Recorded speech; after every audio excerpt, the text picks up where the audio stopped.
Apueste por el futuro, apueste por la energía sostenible. Y ahora los vecinos que se conecten a la red de calor antes del 31 de julio pueden acceder a las ayudas de rehabilitación energética. Supone un ahorro en la factura de calefacción y agua caliente de más del 70%. Pregunte a su administrador. Infórmese en calle Medina Celi 2 o en reddecalordesoria.es. Revi, un compromiso con Soria y con el medio ambiente. ¿Necesitas un cambio de armario? ¿Te gustan los accesorios y no sabes cómo combinarlos? En Mandrágora encontrarás la solución.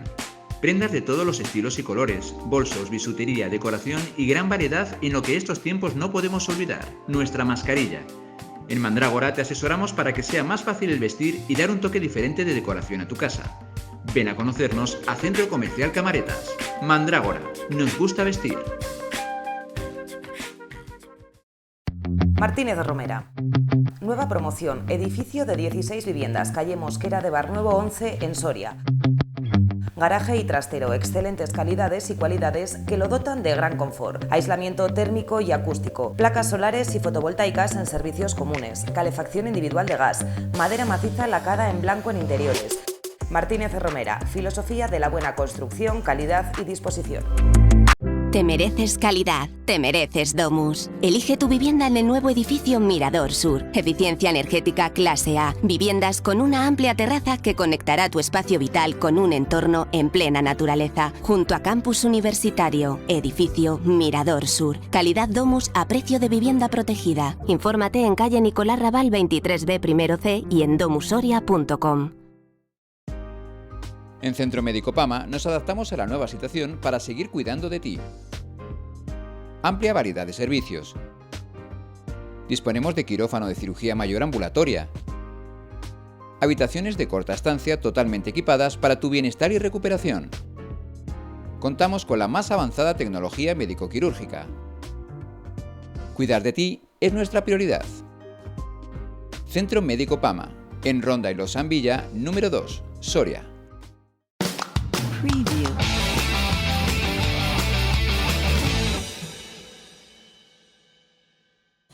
Muy buenas tardes, señoras y señores. Mis primeras palabras quiero que sean de agradecimiento al Ayuntamiento de Burgos de Osma por permitirme participar en estas actividades, respondiendo a la invitación que me hizo en su día José Miguel Alberte, que fue con el que yo contacté para poder estar hoy aquí. Y decía lo del ayuntamiento porque es el que nos acoge, nos permite reunirnos aquí en el Centro Cultural de San Agustín. Para mí, pues, es un motivo especial de satisfacción y de agradecimiento porque me permite hacer una serie de consideraciones sobre la historia militar, que es la parcela de mi especialidad fundamental en mis inquietudes investigadoras, y en este caso concreto pues se va a concretar en las comunidades. Las comunidades es un episodio de nuestra historia que ha suscitado un enorme interés historiográfico. Hay montones de libros sobre las comunidades, pero de las comunidades han interesado sobre todo sus aspectos sociales, sus aspectos económicos, sus aspectos políticos, incluso sus aspectos jurídicos, pero sin embargo la historia militar como tal de las comunidades ha quedado bastante postergada, de forma que conocemos bien las repercusiones de las comunidades en la vida urbana, las conexiones de las comunidades con el régimen señorial, lo que suponen para la limitación o la pérdida de lo que son las libertades tradicionales castellanas, como se dijo entonces en la propaganda antirrealista. Conocemos incluso las derivaciones agrarias, en fin, una cantidad de temas bastante importantes. Y son un conocimiento de una serie de problemas que nos sitúan a las comunidades en un antes y en un después. Es decir, nos ponen a las comunidades dentro de un proceso histórico del que forman parte. Pero como les decía hace un momento, en las comunidades en la historia militar de las comunidades solamente se han destacado algunos episodios que se consideran claves en la solución del conflicto, pero no se las ha insertado en el tema, en la corriente de la renovación militar que se estaba produciendo por entonces. De manera que, en este sentido, parece que las comunidades son un episodio aislado, que surgen de la noche a la mañana y desaparecen también de la noche a la mañana. Y cuando se hace referencias a ellas en este proceso de historia militar de España o de Europa, pues quedan claramente disminuidas cuando se las compara con las guerras que tienen Carlos V y Francisco I de Francia, o las guerras del emperador con los protestantes alemanes. Desde mi punto de vista, la Guerra de las Comunidades constituye un episodio muy singular en la historia de la guerra y en la historia militar de España. Y justamente esa singularidad es la que yo quisiera destacarles esta tarde. Por eso no voy a hacer una historia de la guerra, porque en la conferencia de mañana pienso que van a tener ustedes información sobre esta cuestión. Yo voy a centrarme en las circunstancias que caracterizan la guerra y que le confieren esa singularidad a la que antes me refería. Y empezaré por marcarlas en el tiempo en el que se desarrollan. Sabemos que las comunidades comienzan el 6 de abril de 1520 y acaban el 25 de octubre de 1521. O sea, estamos en pleno Renacimiento. Y el Renacimiento, como sabemos, es una de las etapas más esplendorosas de la civilización occidental, de la civilización europea. Y es una etapa en la que la vida aquí en el continente empieza a renovarse en muchos aspectos, pero hay costumbres y tradiciones que van a perdurar durante mucho tiempo. Los cambios no se producen de la noche a la mañana, no suponen una ruptura abrupta con el tiempo anterior, sino que hay una serie de elementos que perviven y que poco a poco se van matizando o van desapareciendo en función de las novedades que se van instalando en la vida cotidiana. En consecuencia, hay un periodo de transición desde una época anterior hasta la época nueva, hasta los tiempos nuevos. Y esa transición se nota en todas las dimensiones de la vida, y la guerra, que es una de esas dimensiones, pues no iba a ser una excepción. Por eso, la Guerra de las Comunidades es una guerra que transcurre en un periodo de transición, y la misma guerra es una guerra de transición dentro de la historia militar. Por eso, en la Guerra de las Comunidades vamos a encontrar rasgos típicamente medievales y al mismo tiempo vamos a encontrar signos de indudable modernidad. Es cierto que ni la tradición ni la modernidad afecta a los dos bandos en lucha de la misma manera, con la misma intensidad. Entonces, en esta línea voy a empezar por referirme a la legitimidad, que es uno de los mejores exponentes de la continuidad. En realidad, la legitimidad es una cuestión que preocupa en todas las guerras, desde la época más antigua hasta nuestros días, porque los beligerantes van a tratar de demostrar que la postura que defienden es la postura legítima, porque si es la postura legítima, en esa legitimidad van a encontrar la justificación moral de la guerra. Van a poder justificar que la guerra que están haciendo no es una guerra arbitraria, sino que es una guerra que responde a unos conceptos morales. Pues los dos bandos en lucha van a mostrar su interés por legitimar la postura que van a sostener en el conflicto. Y en este sentido lo tiene mucho mejor el emperador. Todavía rey de los reinos españoles, Carlos I, Aquí en la imagen ven el aspecto que tenía cuando el nuevo rey llega a la península en 1517, un joven imberbe que viene acompañado por sus preceptores flamencos.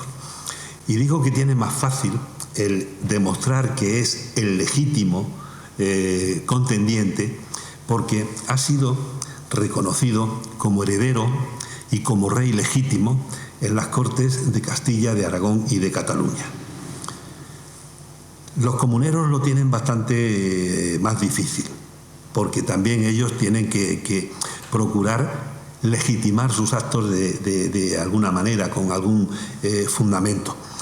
Entonces empiezan por darle una forma jurídica a su postura, creando la Santa Junta, y luego buscaron, una vez que ya estaba constituida, buscaron el apoyo de la reina Juana I, que estaba encerrada en Tordesillas porque su salud desde hacía tiempo estaba dando muestras de una gran inestabilidad. No en vano pasó a nuestra historia con el sobrenombre de la loca.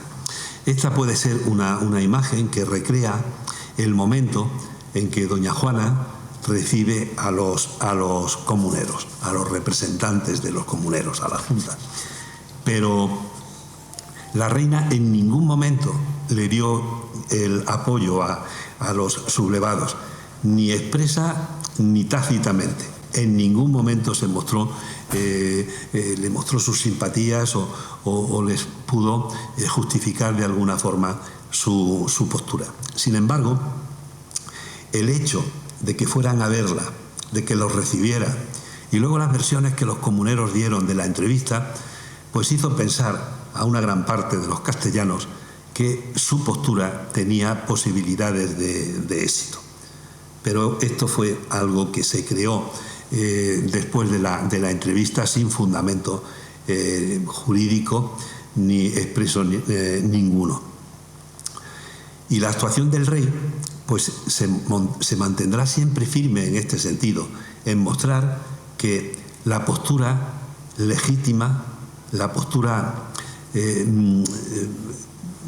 segura de la situación era la suya, y lo empezó a demostrar muy pronto, porque los comuneros le mandaron unos emisarios a Alemania para seguir explicándoles sus pretensiones, y Carlos se negó en redondo a recibirlos, los despachó de vuelta a Castilla, y además ordenó a los regentes y a los mandos militares que había dejado aquí que obedecieran sin dudar y sin ningún tipo de contemplaciones las órdenes que él había dado.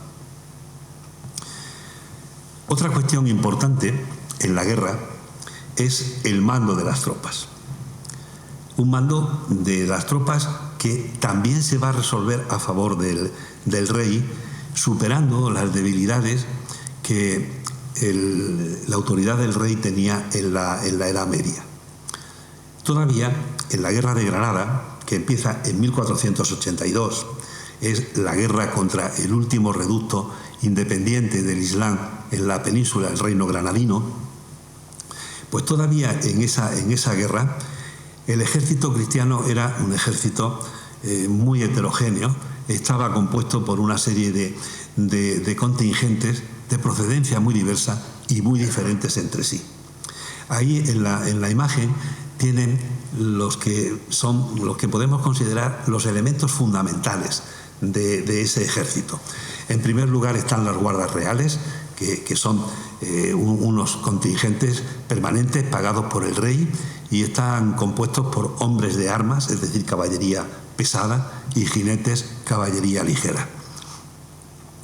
Y en ese contingente están los continos, que es la Guardia Real por excelencia. Después está la caballería de vasallos. Son unos contingentes que paga el rey, son contingentes temporales que se movilizan cuando el rey los reclama, y se mantienen gracias a lo que se llamaba el acostamiento, a las ayudas de costa, es decir, las cantidades que el rey le pagaba a los señores que tenían la obligación de mantener unos grupos o unas tropas de caballería, les pagaba para que cuando los llamara esas tropas estuvieran a punto y pudieran acudir al llamamiento real. Después está la hermandad, que como saben es la principal institución de orden público que existía, pero que ahora en la Guerra de Granada va a tener una dimensión militar y concurrirá con tropas de caballería y con tropas de infantería. Los contingentes señoriales son una cosa parecida a la caballería de vasallos. Es los contingentes, las tropas que cada señor puede levantar, que normalmente las costea él, pero que en caso de guerra quien las va a costear va a ser la corona. Luego estaban las milicias, que eran muy diversas, podían ser milicias urbanas, milicias comarcales, en fin, milicias muy diferentes que eran los municipios o las regiones las que lo pagaban, y por último había un pequeño cuerpo de artillería. Bueno, pues en la última campaña de la Guerra de Granada, el ejército cristiano era algo así como unos 80.000 hombres, y el rey era el jefe supremo de ese ejército, pero eso era en teoría, porque en la realidad cada contingente de los que ven ahí en la imagen se sentía mandado y dirigido por el jefe que normalmente los mandaba.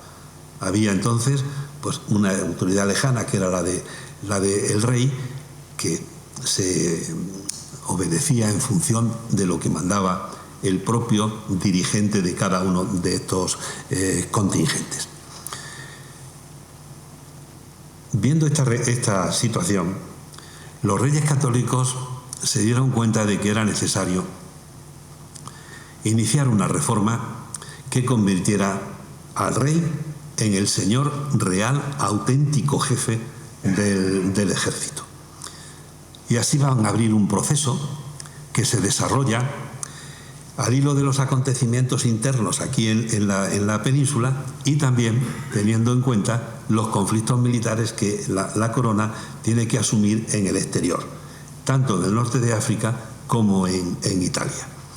Y estos compromisos exteriores van a tener una exigencia muy superior a los compromisos militares que hasta ese momento habían tenido aquí en España.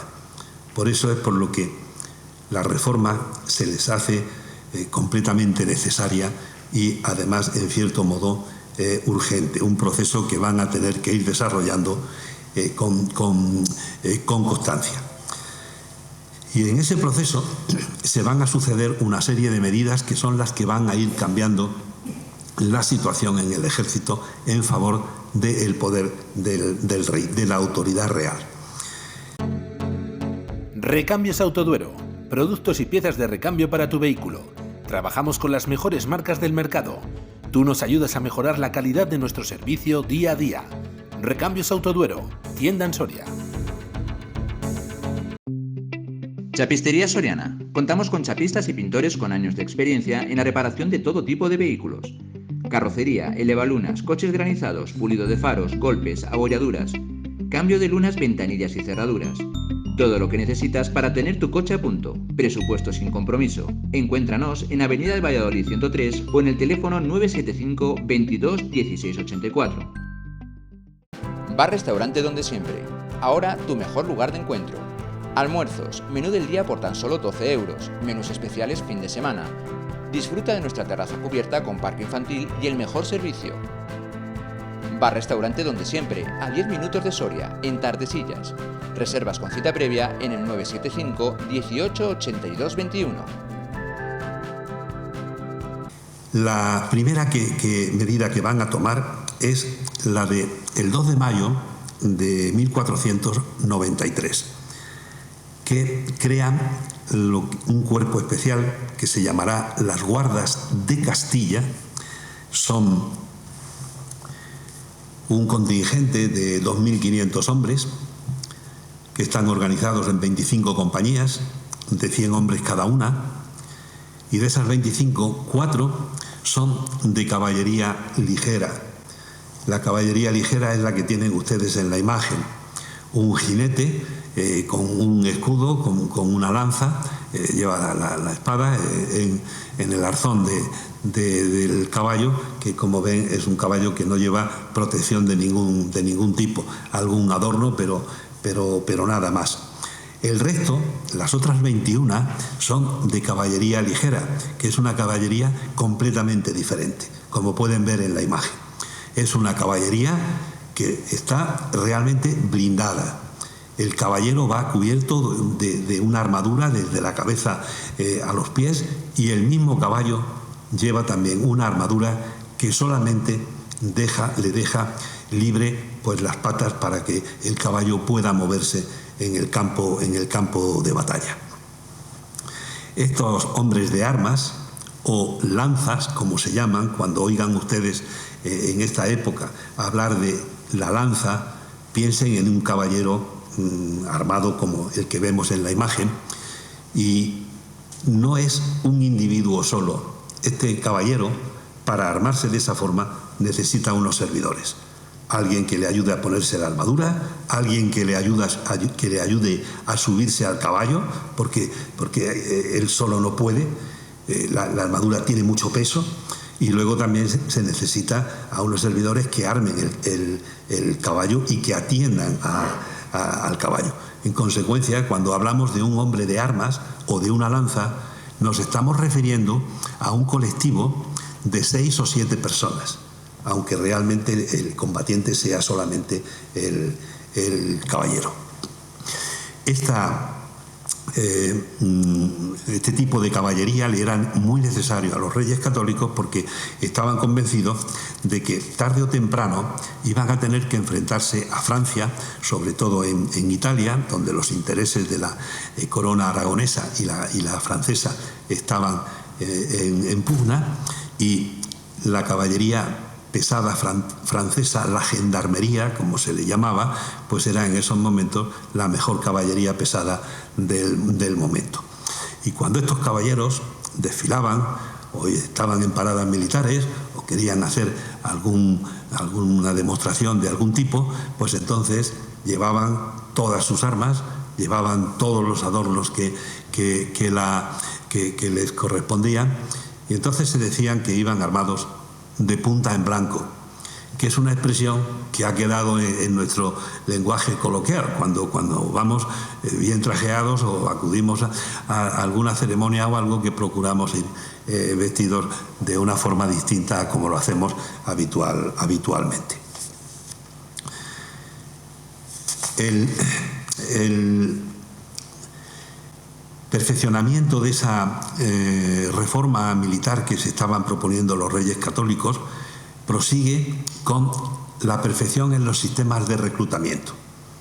Y en esto el mejor exponente es lo que ocurre con el gran capitán cuando va por primera vez, en la primera expedición que hace a Italia, al reino de Nápoles. En un primer momento el gran capitán tiene que salir de aquí, de la península, en la primavera de 1495, con 5.000 infantes y unos 600 jinetes. Al año siguiente recibe un refuerzo de más de 17.000 hombres de infantería y más de 7.000 de caballería. Y esa reunión de efectivos se puede hacer justamente porque los procedimientos de reclutamiento aquí en los reinos peninsulares han sido muy perfeccionados por los reyes católicos. Un paso más se da en la publicación de la ordenanza de 1496. Es la ordenanza que establece los cimientos de la moderna administración militar en nuestro país. Y en 1497 tiene lugar otro paso importantísimo, porque se reforma la estructura del ejército y se crean la organización de las tropas por tercios. Es la primera vez que aparece el nombre de tercios en la documentación. Y entonces los combatientes que había en las tropas españolas son los que están viendo aquí en la imagen. En primer término tienen al escudado, como se le llamaba, al soldado que combatía con escudo y espada. A la izquierda de la imagen tienen a un infante que va armado con un arma de fuego. No podemos ver bien si es un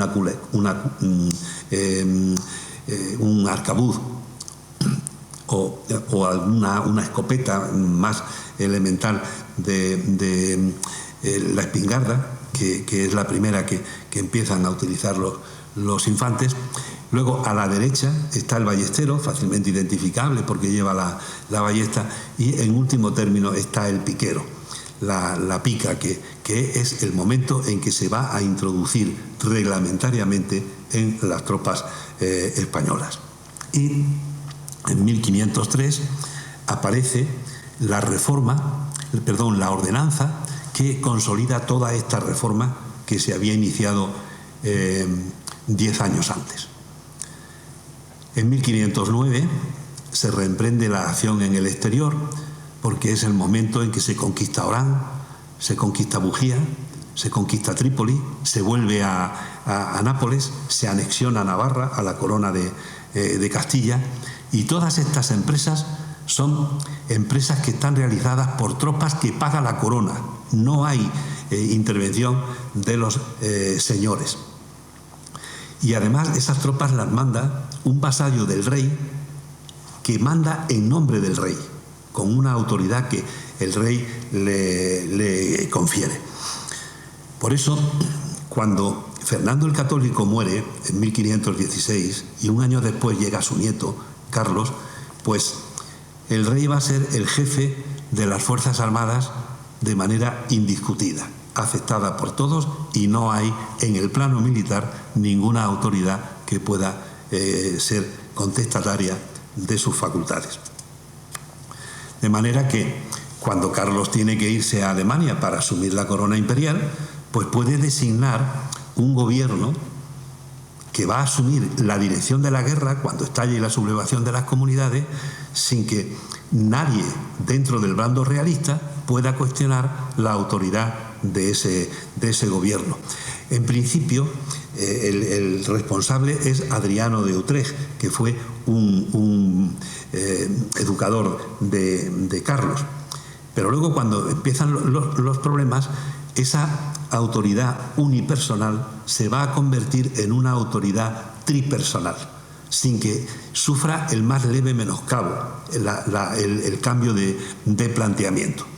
Entonces, Adriano de Utrecht, el que sería Papa, Adriano VI, pues se va a ver ayudado por el condestable de Castilla, don Íñigo Fernández de Velasco y Mendoza. No he podido encontrar una imagen de don Íñigo, por eso he incluido el escudo heráldico de la familia, y sobre todo se va a ver apoyado por don Fadrique Enríquez, que era el almirante de Castilla. Pues bien, ¿qué es lo primero que van a hacer estos jefes militares o estos gobernantes, como queremos llamarlo? Pues lo primero que van a tener que hacer es reunir las tropas que van a utilizar para oponerse a la sublevación comunera. Y eso empieza en octubre de 1520, la inicia don Fadrique Enríquez. Ya la revuelta llevaba unos meses activa, y empieza por recurrir a la caballería de las guardas de Castilla, las que habían sido creadas en 1493 y que hemos visto en las imágenes anteriores. La situación de las guardas era bastante lamentable, y para colmo 500 de esas lanzas se pasan al lado de los comuneros, que fue un refuerzo bastante considerable para la sublevación. Y también tienen que reunir las fuerzas de a pie, la infantería. Empiezan a buscarlas allá donde se encontraban. Llegan desde diversos puntos de la península. Por ejemplo, de Navarra llegaron 100 veteranos, 100 soldados ya veteranos, que llegaban también con algo de artillería. Pero tanto las guardas como la infantería eran fuerzas insuficientes. Y además, no podían recurrir a las ciudades porque la mayoría de las ciudades estaba del lado de los comuneros. Así que pudieron reunir unas cuantas unidades de infantería gracias a que don Manuel el Afortunado, el rey de Portugal, le hizo un préstamo de 500.000 ducados, que es una cifra bastante considerable, y gracias a esa suma de dinero pudieron reunir unos contingentes, 2.000 infantes, que reclutaron en las ciudades del norte de la península, donde todavía la sublevación no había llegado. En cuanto al refuerzo de la caballería, pues se puede hacer solo en parte con los vasallos directos de Carlos I. En 1520 eran pues algo así como unos 800, algo más de 800 hombres de armas y algo más también de 200 jinetes. Y también acudieron a la llamada del emperador pues las tropas que los aristócratas reunieron siguiendo los procedimientos tradicionales, la hueste que se formaba con sus servidores en sus señoríos. Bien, en todo esto, como vemos, pues hay una serie de preparativos que tienen un fuerte contenido medieval, y esto vuelve a situarnos en el conflicto de las comunidades en la vertiente que es la continuación de los tiempos anteriores, la tradición.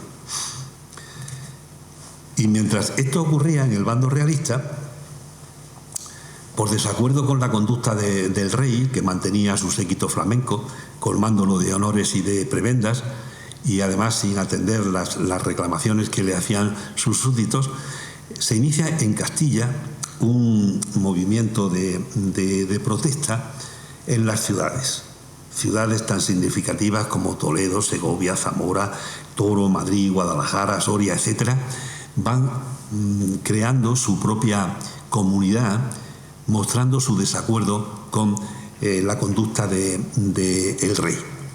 De esas ciudades hay tres especialmente significativas. Toledo es la que capitanea el movimiento comunero. Ese movimiento toledano está animado por la nobleza, principalmente por Juan de Padilla, que tienen ahí en la imagen. Otra ciudad importante es Segovia, donde Juan Bravo lidera la insurrección y moviliza a la ciudad para levantarse y para rechazar al alcalde Rodrigo Ronquillo, que había sido enviado a la ciudad por los gobernantes reales para castigar los primeros disturbios que se habían producido en ella. Y en Salamanca pues nos encontramos con el otro jefe más cualificado de la revuelta, que es Pedro Maldonado. Pues bien, el movimiento comunero va creciendo. Esa serie de iniciativas que han ido surgiendo en las ciudades plantean la conveniencia de unificar la acción, y de esta manera va a surgir la Santa Junta, que es la institución que coordinará la sublevación.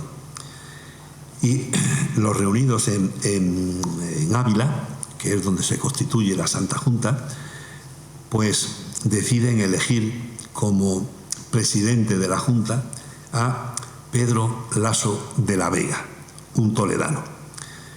Y de inmediato van a empezar las dificultades en el bando comunero, porque se plantea enseguida quién va a mandar, la necesidad de un mando único y permanente. Y para conseguirlo van a empezar las discrepancias entre Pedro Laso de la Vega y Padilla, que se siente postergado, que se siente arrinconado por los reunidos.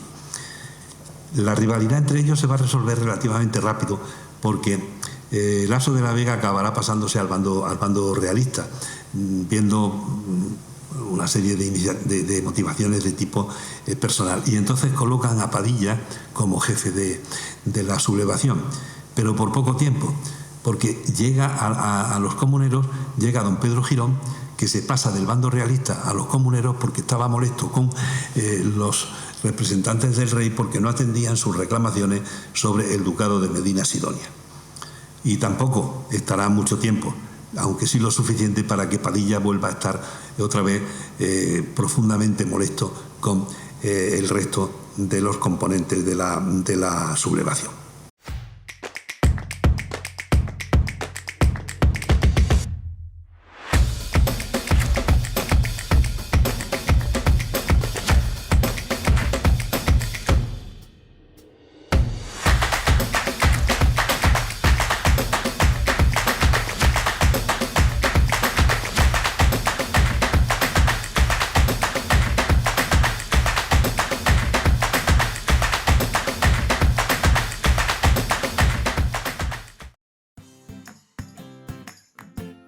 Conoce la nueva cafetería en Hospital La Torre, la mejor manera de comenzar el día con un buen desayuno. Disfruta de tu café acompañado de una gran variedad en dulces y salados. Menú express por 8,50 para degustar entre 4 primeros, 4 segundos y 4 postres a elegir. Disfruta de la zona interior y de nuestra terraza, abiertos desde las 9 de la mañana a las 9 de la noche. Cafetería en Hospital La Torre. Ven y conócenos. Hub, almacén distribuidor de material eléctrico. Somos pertenecientes al Grupo AUNA. Estudios técnicos en electricidad, iluminación y fotovoltaica. Distribuidores de las principales marcas del mercado: Nielsen, ABB, Top Cable, Philips. Encuéntranos en Polígono Industrial Las Casas, calle E, Soria. Teléfono 975 23 0440. La situación es bastante grave porque poco antes de la batalla decisiva, las diferencias entre los comuneros hacen que las fuerzas estén divididas, que no puedan presentar un frente unificado. De manera que, por un lado, había un contingente que estaba mandado por Padilla, y en ese contingente estaban Bravo, Maldonado, Pimentel y algunos otros jefes de las comunidades, y en el otro sector, en el otro bloque, estaban las fuerzas que mandaba el obispo Acuña, separadas por bastante distancia, porque mientras las de los comuneros, el bloque de Padilla estaba en Torrelobatón, el obispo Acuña estaba en tierras toledanas. Y lo grave fue que cuando el 23 de abril se mueve el ejército real, ninguno de esos dos contingentes hicieron nada por unirse y tratar de limitar la capacidad de acción de los realistas. Es más, Padilla, en lugar de salir al encuentro de las tropas reales, lo que hizo fue retirarse hacia Toro, y eso fue una decisión profundamente desafortunada. En consecuencia, la evolución hacia el mando único, que es una muestra de la modernidad, solamente se percibe en el bando realista. En el bando comunero, esa evolución hacia el mando único no se da. Y también para entonces ya estaba claramente de manifiesto que las comunidades eran un movimiento esencialmente ciudadano, porque de las 18 ciudades castellanas que estaban representadas en Cortes, 15 estaban sublevadas al lado de los comuneros. Y en esta línea del apoyo de las ciudades a la sublevación, Medina del Campo merece una mención especial, porque nos va a mostrar la importancia que en la guerra estaba adquiriendo un arma que se va modernizando y que adquiere una indudable línea de modernidad. Me refiero a la artillería. En el transcurso del siglo XV, Medina del Campo se había configurado como el principal centro artillero de la península. A finales del siglo XV, en 1495, se había establecido incluso un nuevo parque artillero en la ciudad, y en los años iniciales de 1510 el parque de artillería de Medina se había renovado por completo. Por entonces, Medina del Campo era una ciudad que tenía unos 20.000 habitantes y estaba presidida, en cierto modo todavía como hoy, por el castillo de la Mota. Y era pues una ciudad amurallada en todo su contorno, con puertas en aquellos puntos donde llegaban los caminos de las ciudades próximas, porque era el centro de un tráfico bastante intenso debido a la importancia comercial y a la importancia financiera que tenía la ciudad, gracias a la contratación de la lana y de paños, cereales y productos y demás. Y aquí tienen una vista de la época del siglo XVI, de cómo era Medina del Campo, y aquí tenemos otra que quizás nos muestre más el carácter todavía de ciudad medieval que tenía Medina del Campo. Como ven, en primer término hay una muralla que no estaba en muy buenas condiciones, y además con una serie de torreones que en su momento pues serían una buena defensa del recinto urbano.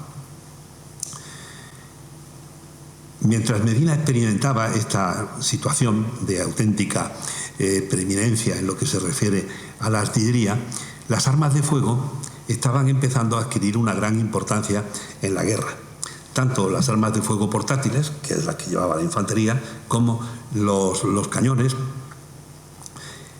que a medida que su uso progresaba, los contemporáneos tuvieron muy claro que iba a ser un factor que iba a cambiar el desarrollo de la guerra.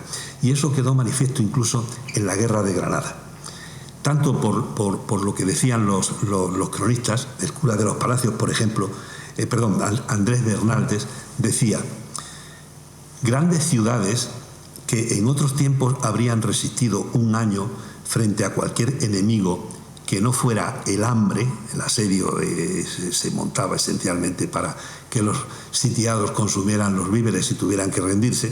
Bueno, pues grandes ciudades que en otros tiempos habrían resistido un año frente a cualquier enemigo que no fuera el hambre, caían ahora al cabo de un mes.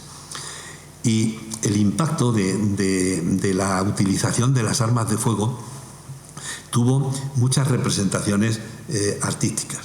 La sillería del coro de la Catedral de Toledo es justamente un relato de la Guerra de Granada, donde en los asientos se van reflejando las distintas escenas, las conquistas de las distintas ciudades del reino granadino. Yo he elegido esta, el asedio de Alhama, porque es muy representativa de la importancia de las armas de fuego. En el primer término tienen la bombarda o lombarda, que uno de los soldados está arrimando la mecha para que se dispara, pero es que detrás de él hay dos soldados que tienen unas armas de fuego, las espingardas o los primeros arcabuces que se pudieran utilizar. El hecho de que la artillería experimentara una difusión creciente, pues provocó la necesidad de buscar una forma de neutralizar los efectos de la artillería. En definitiva, toda arma provoca la búsqueda de su contraarma. Y el primero que apuntó la necesidad de cambiar la construcción de las murallas, pues fue un arquitecto italiano, Leon Battista Alberti, un humanista, que sostenía que las murallas debían ser construidas como dientes de sierra y que además tuvieran los recintos amurallados forma de estrella, porque de esa forma él decía que se resistirían mejor el fuego artillero. Las propuestas de Alberti no se tomaron muy en serio hasta que a finales del siglo XV el rey de Francia, Carlos VIII, se presentó con un ejército de 18.000 hombres y un tren de artillería de 40 piezas, demostrando la eficacia de lo que esas piezas podían hacer, hasta el punto de que Maquiavelo dijo en esas fechas que ya no había muro, por grueso que fuera, que la artillería no pudiera destruir en unas cuantas jornadas. Y es que las antiguas murallas eran un blanco fácil para la artillería, y lo demuestra en la Guerra de las Comunidades el asalto a Tordesillas el 5 de diciembre de 1520. El asalto lo estaban realizando el conde de Haro con lo mejor de su ejército, y estaba dudando si iba a poder conquistar la ciudad o no. Y cuando estaba en esa duda de si se retiraba, pues le llegaron avisos de que en la parte opuesta a donde estaban ellos atacando, el lienzo de la muralla era bastante más débil y que una batería de artillería podía derribarlo. Haro ordenó que inmediatamente se montara, empezó el cañoneo y efectivamente la muralla se vino abajo y por allí entró una parte de sus tropas que cogieron a los defensores por la retaguardia.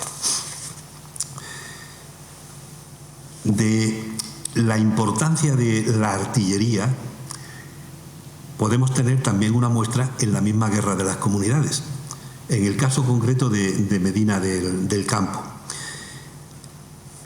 La defensa de Medina pues radicaba esencialmente en el castillo y en esa muralla que hemos visto. Y allí se presentó el ejército real en busca de las piezas de artillería que había en la ciudad.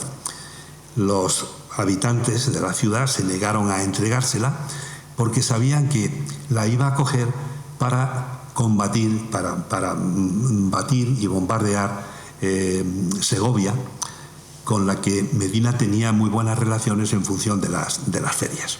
Entonces, cuando llegó el ejército, los medillenses salieron a la puerta y se negaron por completo a entregar las piezas, protegiendo incluso el acceso hacia la Plaza Mayor, que era a donde habían depositado las piezas, pero las habían descabalgado de las cureñas y las habían dejado sin ruedas para que no pudieran transportarse. La mañana transcurrió en una negociación que no tuvo fruto ninguno y por la tarde comenzó el ataque de las tropas reales a Medina. Al estar las puertas abiertas y estar pues pudieron entrar fácilmente y llegaron hasta la Plaza Mayor. Cuando el jefe Fonseca vio lo que habían hecho con las piezas, pues montó en cólera, vio que no se las podía llevar, que aquello era imposible, molesto con la resistencia de los habitantes, total que ordenó la retirada y permitió el saqueo y el incendio de la ciudad. Fue un auténtico desastre para la ciudad castellana, porque quedó completamente asolada. El incendio que provocaron las fuerzas reales tardó 3 días en apagarse, y la destrucción fue tan enorme que las fuentes no se ponen de acuerdo en potenciarla. Entonces encontramos algunos testimonios que dicen que fueron 200 las casas que se quemaron, y en cambio en otras fuentes encontramos que ese número llegaba incluso a las 900. Y el episodio pues es una clara demostración de la importancia que la artillería estaba adquiriendo en todas las cuestiones militares. Claro, esto también le planteó al bando real la necesidad de hacerse con una artillería lo suficientemente capaz como para enfrentarse a los sublevados. Y la necesidad de esa artillería era tal que ordenaron incluso que las piezas de artillería que había en Andalucía que fueran trasladadas a Castilla a su ejército. Y por temor a que al cruzar la península cayera en manos de los sublevados, el traslado se hizo por mar. Se embarcó en el litoral mediterráneo y dando la vuelta por Portugal llegaron hasta el Cantábrico. En el Cantábrico se desembarcaron y se incorporaron al ejército real. Por otro lado está la utilización de la artillería en las batallas. Hemos visto lo que era la artillería en el asedio de las ciudades. Pero en este sentido, todavía la utilización de la artillería no estaba bien diferenciada ni en la teoría ni en la práctica. En realidad eran los calibres de los cañones lo que determinaban si se empleaban en labores de asedio o si por el contrario se transportaban para ser utilizados en la batalla. En el caso de Villalar, la batalla final de las comunidades, pues tenemos una de las muestras de la utilización de la artillería en campaña. Cuando Padilla inicia la retirada hacia Toro, Haro, el conde de Haro, sale inmediatamente con sus tropas en su persecución y empieza a hostigar la retaguardia, alcanzando a todos los que se quedaban rezagados. Padilla avanzaba desde Torrelobatón y cuando llegó a Villalar se encontró un campo arado, un campo de labor, que como consecuencia de las lluvias torrenciales que habían caído en los días anteriores, pues estaba convertido en un barrizal. Cuando allí entraron los hombres de Padilla, pues se hundían prácticamente casi hasta la rodilla, con lo cual avanzaban muy lentamente, y eso fue aprovechado por Haro para acentuar la persecución y el castigo de la retaguardia, y al mismo tiempo permitió que llegara la artillería para poder castigar de Franco a ese ejército comunero que se retiraba. El resultado lo conocemos sobradamente. Fue la derrota final del ejército comunero aquí en la zona de la meseta norte. Aquí en la imagen es una pintura del siglo XIX. Ven a los jefes comuneros desmontados y en el centro, mientras algunas tropas de caballería de Haro a la derecha de la imagen están persiguiendo a los pocos comuneros que estaban huyendo. Y el desenlace de la batalla, pues también lo sabemos, fue la decapitación de los tres cabecillas principales, esos que hemos visto antes en la imagen. Fue un acto muy repetido, muy representado. Esta es una de las escenas más truculentas que entonces circularon para mostrar el final de la sublevación, que no tiene nada que ver con esta otra imagen mucho más academicista. Es una pintura del 19 de Antonio Gilbert, que representa el momento culminante en que van a decapitar a los comuneros. Pues bien, si prescindimos del ataque de la artillería, Villalar es una de las últimas batallas en donde la caballería se impone claramente. Y digo que es una de las últimas batallas porque unos años después, en las guerras de Italia, se va a producir la batalla de Pavía de 1525 entre el ejército imperial y el ejército francés de Francisco I. Y el resultado es muy representativo. Aquí tenemos una imagen que refleja ese resultado. Estamos viendo al caballo del rey muerto y al rey detenido por dos arcabuceros. Es decir, lo más representativo, lo más genuino de lo que venía siendo la guerra medieval, que era la caballería pesada, la gendarmería, y esa caballería pesada francesa era la flor y nata de la caballería europea, la mejor caballería europea, pues resulta que ha sido derrotada y su jefe ha sido detenido por dos infantes. Es una clara muestra del cambio que se está produciendo en la guerra, de una guerra que tiene el arma fundamental en la caballería. Vamos a pasar a una guerra donde la situación va a depender esencialmente de la infantería. Por esto es por lo que yo creo que la guerra de las comunidades y la primera guerra del emperador con Francisco I deben analizarse conjuntamente.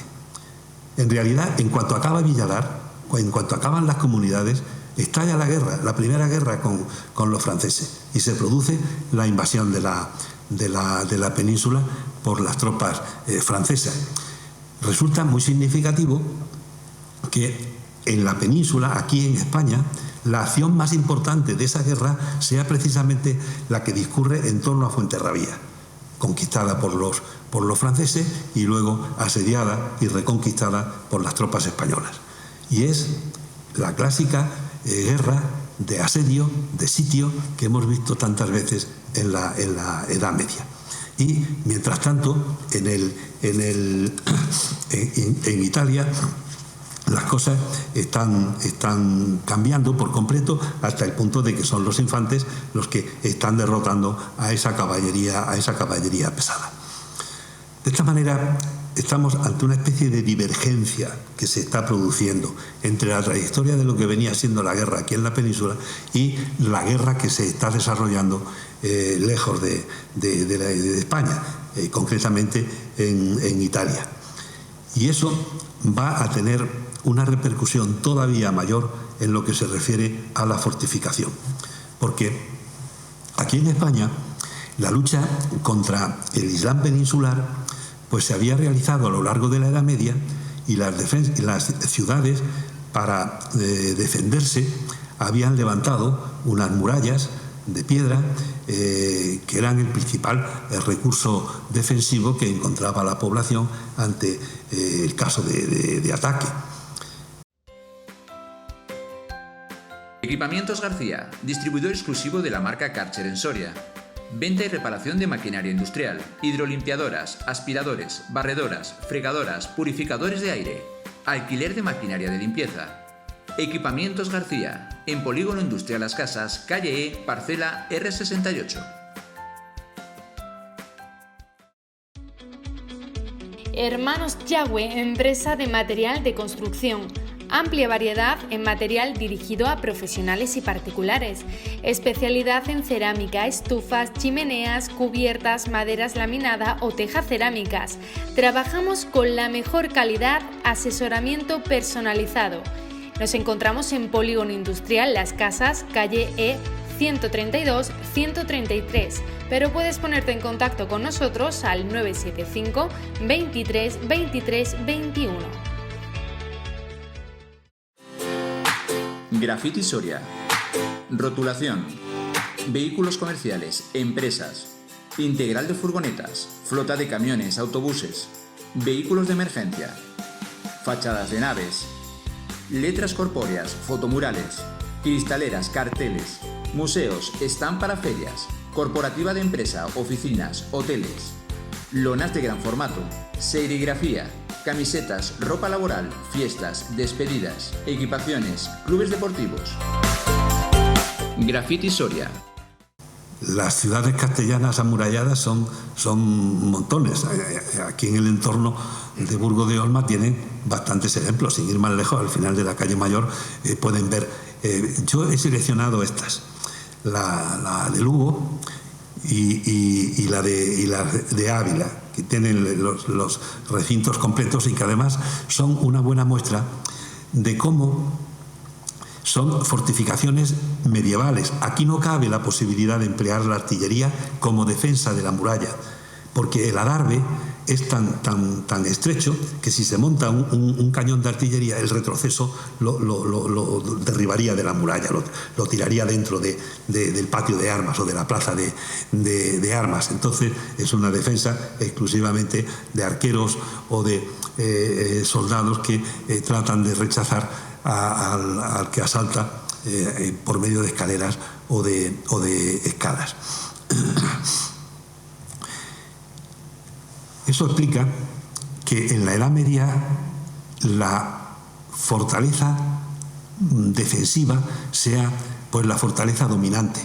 Es esa fortaleza que domina desde un risco que tiene unas murallas, como están viendo en este castillo de Loarre, que a mí me parece que era un buen ejemplo de lo que les digo, con esa especie de cubos que son los que dan fortaleza a la muralla en algún sitio. Pero esto era fácilmente derribado por la artillería. El impacto del proyectil de la artillería en la piedra hace que la fuerza del impacto no se absorba. Lo que hace la piedra es transmitirla a las piedras que tiene al lado. Por eso las murallas presentaban unas grietas y acababan cayéndose. Entonces va a cambiar la forma de entender la fortificación.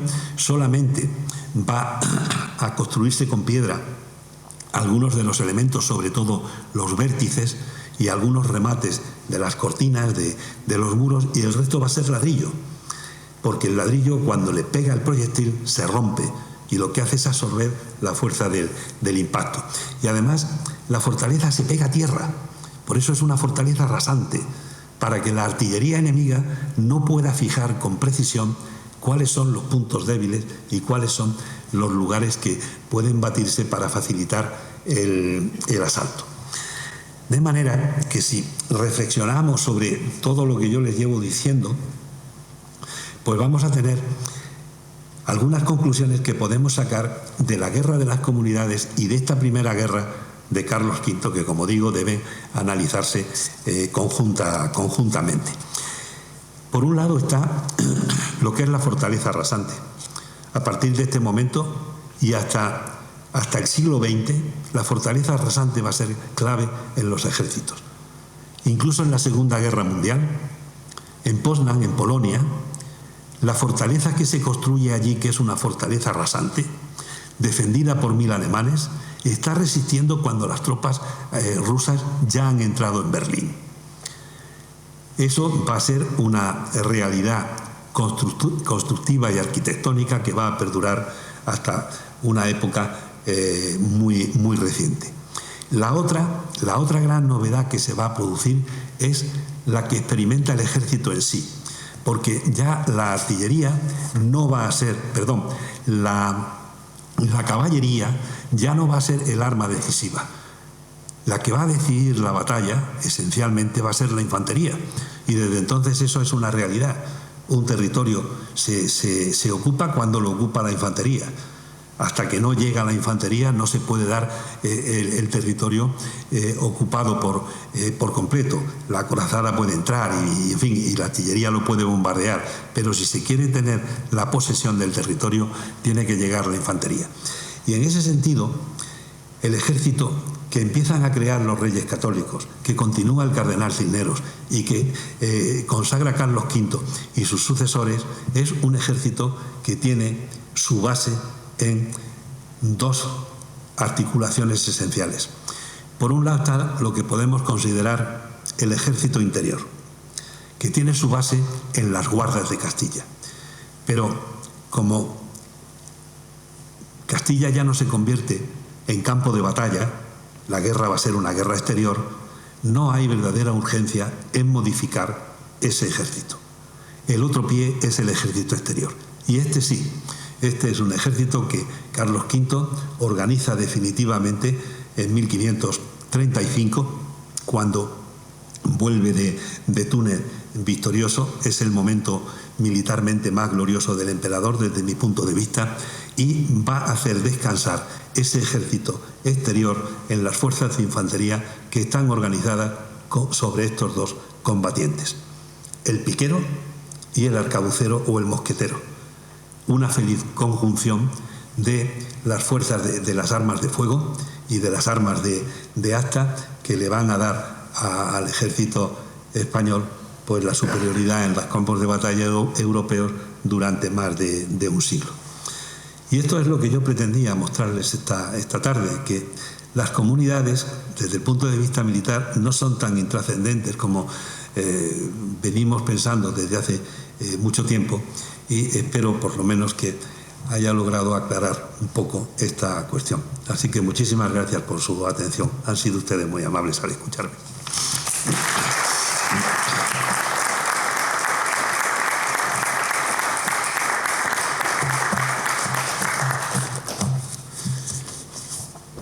Pues yo estoy a su disposición si quieren alguna aclaración, alguna pregunta o algo. Sí. Y yo quería saber si en las tropas reales de Carlos V hay algún contingente mercenario procedente de Borgoña o de Conservado. Sí, en esta época los ejércitos son mercenarios. Y efectivamente en el ejército, no solamente de Carlos V, todos los ejércitos europeos, en el siglo XVI, en el siglo XVII y parte del siglo XVIII, son ejércitos muy heterogéneos, con contingentes de muchas procedencias.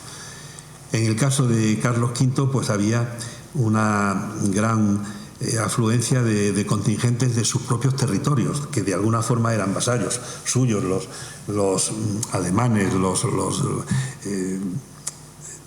aragoneses, italianos, milaneses, napolitanos, todos ellos eran súbditos del emperador y a través de un capitán o de algún contratista pues se ponían al servicio del jefe del ejército en un momento determinado. Los suizos pues fueron unos contingentes que combatieron en todos los ejércitos, de modo que en más de una batalla se dio el caso de que contingentes suizos estaban frente a contingentes suizos en el bando contrario. Con algunos contingentes alemanes ocurrió lo mismo. La famosa Banda Negra, que estaba al servicio de Francisco I en la batalla de Pavía, pues fue prácticamente exterminada por otro contingente alemán, que consideraba que esos de la Banda Negra eran traidores porque tenían que estar luchando al lado del emperador, que era su señor natural, en lugar de estar luchando con el enemigo.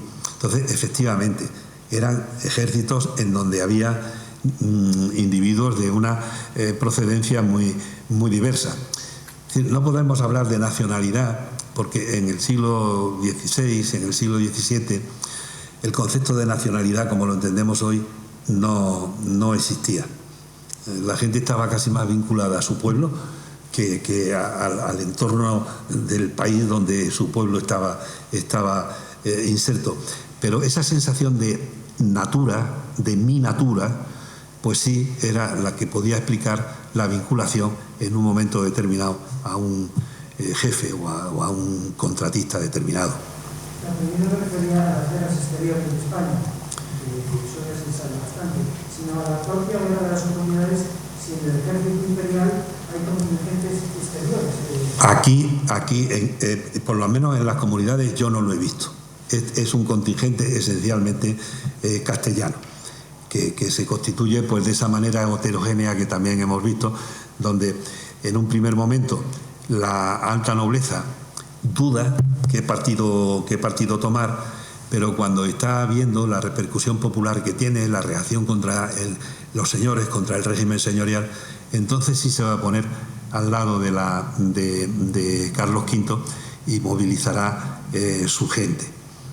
Y también de una manera relativa, porque si recuerdan la imagen que yo le he puesto de la guerra de Granada, con esa caballería de acostamiento, pues en la especie de censo que se hizo en 1521, tenía que haber 141 caballeros, lanza, que debería acudir con su gente a la llamada del rey. De esos 141, solamente 94 estaban obligados a acudir con su gente y con su fortuna. Y de esos 94, solamente acudieron 10 y lo único que aportaron fueron 125 lanzas. De forma que la situación de esta caballería de acostamiento, típicamente medieval, estaba en una crisis completa y mostraba pues los apuros que tuvo que recurrir los regentes para formar el ejército. Pero a mí no me consta que haya ninguna unidad exterior.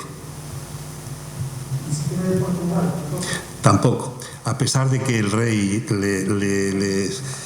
en ese momento la relación con Portugal era un tanto equívoca, porque estaba en pugna encontrar el camino a las Molucas, a las especias. Los portugueses ya habían llegado bordeando África Y de aquí había salido la expedición de Magallanes 2 años antes, que iba a buscar ese camino que inició Colón, que no lo pudo terminar porque tropezó con América, pero que Magallanes pensaba que podía alcanzarlo.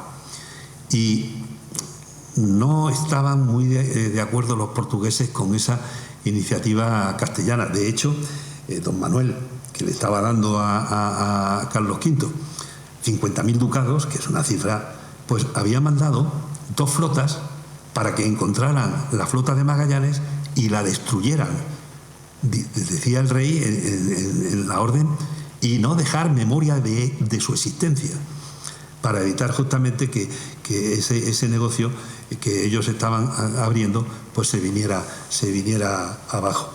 Entonces no hubo tampoco un contingente portugués en la ayuda a Carlos V.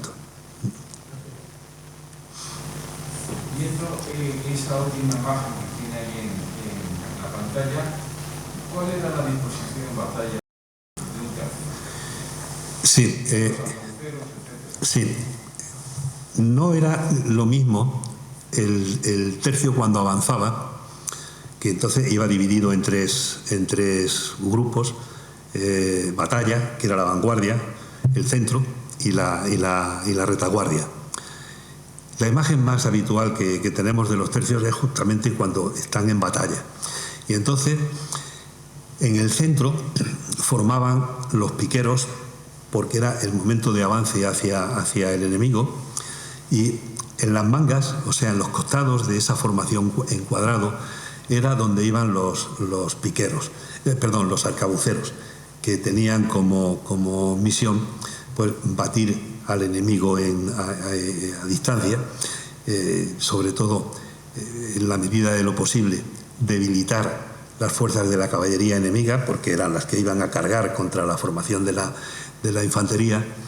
Y una vez que el choque era prácticamente inminente, entonces la formación cambiaba.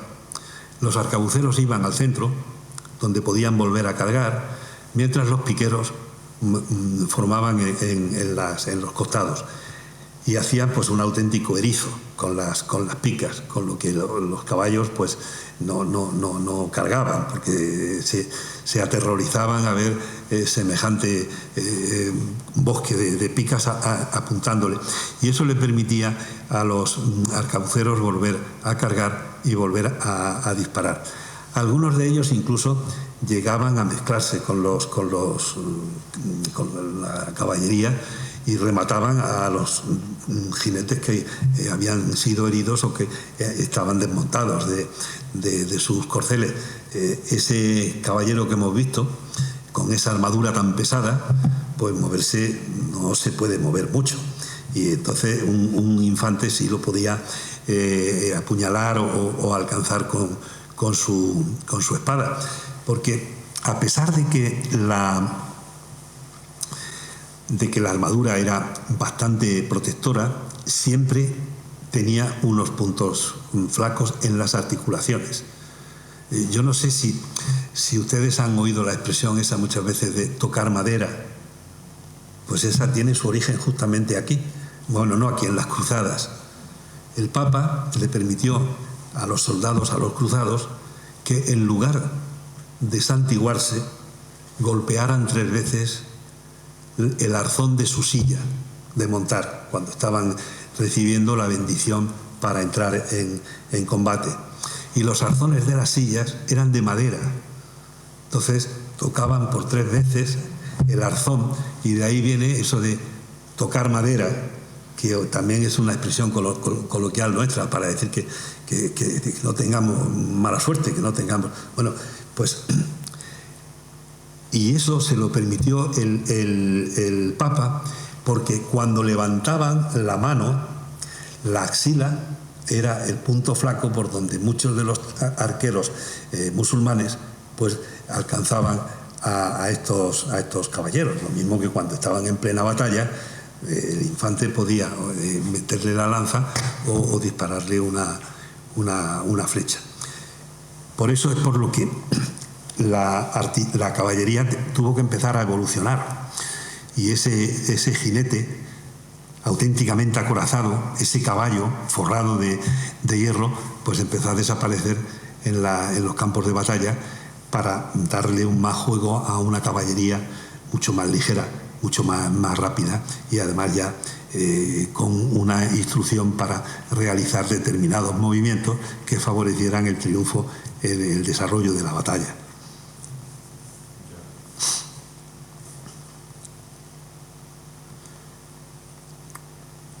Bien, pues si no hay nada más, les reitero mi agradecimiento y nos podemos ir a tomar el fresco a la calle. Muchísimas gracias.